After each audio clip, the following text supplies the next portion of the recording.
நிறைய பேர் வந்து ஏஐடிஎஸ் எடுத்து படிக்கணும்னு விருப்பப்படுறாங்க. நம்மக்கிட்ட கேட்கக்கூடிய மாணவர்கள் கூட ஏஐடிஎஸ் பற்றி தான் நிறைய கேட்குறாங்க.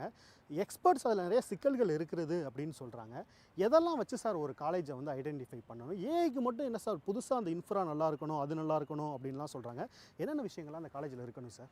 ஒரு பல்கலைக்கழகத்திலையோ அல்லது கல்லூரியிலையோ கம்ப்யூட்டர் சயின்ஸ் அண்ட் இன்ஜினியரிங் இல்லை ஏஐ டேட்டா சயின்ஸ் படிக்கணும்னு நினச்சிங்கன்னா ஒரு 6 விஷயங்களை நம்ம கூர்ந்து கவனிக்கணும்.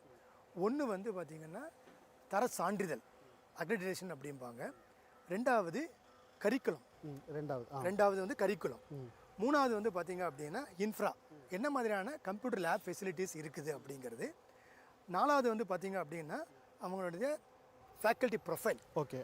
ஒரு 5வது வந்து பார்த்தீங்கன்னா பிளேஸ்மெண்ட், என்ன ஆப்பர்ச்சுனிட்டிஸ் கிரியேட் பண்ணி கொடுக்குறாங்க அப்படிங்கிறது. 6வது வந்து பார்த்தீங்கன்னா ஒரு ஸ்டார்ட் அப், தொழில் முனைவோருக்கான என்ன வாய்ப்புகளை அந்த பல்கலைக்கழகம் கல்லூரியோ கொடுக்குது அப்படிங்கிறத. ஸோ இந்த 6 பாயிண்ட்டை நம்ம டீகோட் பண்ணலாம். இதெல்லாம் எப்படி ஃபஸ்ட்டு தெரிஞ்சுக்கிறது? ஃபஸ்ட்டு பாயிண்ட் என்ன? அந்த அக்ரிடேஷன் சொன்னீங்க. ஆமாம், அந்த அக்ரிடேஷனை எப்படி நம்ம தெரிஞ்சுக்கிறது? அதை வந்து பார்த்தீங்கன்னா ஒரு கல்லூரியோ அல்லது பல்கலைக்கழகத்தினுடைய இணைய பக்கத்தில் போனீங்க அப்படின்னா அவங்க வந்து தெளிவாக அந்த இன்ஃபர்மேஷனை வந்து டிஸ்பிளே பண்ணியிருப்பாங்க. NAAC, அதாவது நேஷ்னல் அசஸ்மெண்ட் அக்ரெடிடேஷன் கவுன்சில் அப்படிம்பாங்க. அது ஒரு தனிப்பட்ட அமைப்பு. அதுவுமே வந்து எப்படின்னா ஒரு பல்கலைக்கழகத்துக்கு கல்லூரிக்கும் வந்து சர சான்றிதழ் கொடுக்குறாங்க. அது மட்டும் இல்லாமல் ப்ரோக்ராமுக்குன்னே நேஷ்னல் போர்டு அக்ரெடிடேஷன் அப்படின்னு ஒன்று இருக்குது.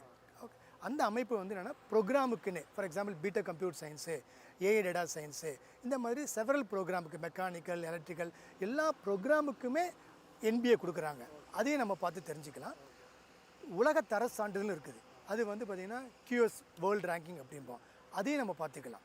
ஸோ இது மூலமாக அந்த தர சான்றிதழ்களை ஆய்வு செய்வதன் மூலமாகவும் அந்த கல்லூரி பல்கலைக்கழகத்தினுடைய தனித்துவம் நம்மளுக்கு தெரிய வரும். ஸோ அந்த அளவு அதை பார்த்தோம் அப்படின்னா அந்த ஸ்டாண்டர்ட் தெரிஞ்சு. எத்தனை கிரெடிட்டுக்குள்ளே இருக்கணும் சார்? அது 150லேருந்து 160க்குள்ளே கிரெடிட்டுக்குள்ளே அந்த கரிக்குலம் இருந்தால் தான் வந்து ஏஐசிடியினுடைய ஸ்டாண்டர்ட் சொல்லுவாங்க. பாதுகாப்பாக ஏஐடிஎஸ் படிக்கிறீங்க அப்படிங்கிறத மேலும் தெரிஞ்சுக்கலாம். அடுத்து 4வது சார், அடுத்து என்ன சொல்லியிருக்காங்கன்னா ஃபேக்கல்ட்டி ப்ரொஃபைல்னு சொன்னோம். வந்து ஃபேக்கல்ட்டி ப்ரொஃபைல் எதுக்காக அப்படின்னு பார்த்தீங்கன்னா முக்கியமாக வந்து நீங்கள் சொன்ன மாதிரி ஒரு ஏஐ டேட்டா சயின்ஸ் இவங்க ஆஃபர் பண்ணுறாங்க அப்படின்னா அவங்களுக்கு அந்த மாதிரியான திறமையான ஃபேக்கல்ட்டி இருக்காங்களா இல்லையாங்க நம்ம பார்க்குறதுக்கு அந்த ப்ரொஃபைலை பார்த்தோம் அப்படின்னா அவங்க என்ன மாதிரியான ரிசர்ச் பண்ணுறாங்க, எவ்வளோ பப்ளிகேஷன்ஸ் பண்ணியிருக்கிறாங்க அப்படிங்கிற நம்ம தெரிய வரும்.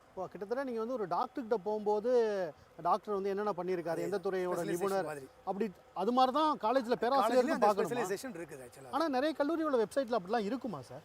கண்டிப்பாக கொடுத்தா தான் வெளிப்படைத்தன்மை இருக்கு.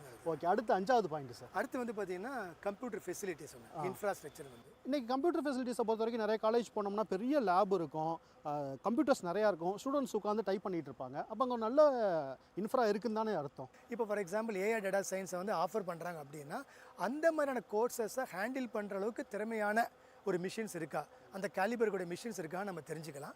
அப்புறம் என்ன மாதிரியான சாஃப்ட்வேர்ஸ் வந்து ட்ரைனிங்குக்காக கொடுக்குறாங்க, அதை வந்து ஏஐ டூல்ஸ் என்னென்ன யூஸ் பண்ணுறாங்க, ஓகே, என்ன மாதிரியான சாஃப்ட்வேர் யூஸ் பண்ணுறாங்கிறது அங்கே டிஸ்பிளே பண்ணிப்பாங்க. அதை பார்க்கும் பொழுது அந்த ஸ்டூடெண்ட்ஸுக்கும் அந்த பேரண்ட்ஸுக்கும் ஒரு ஐடியா கிடைக்கும்.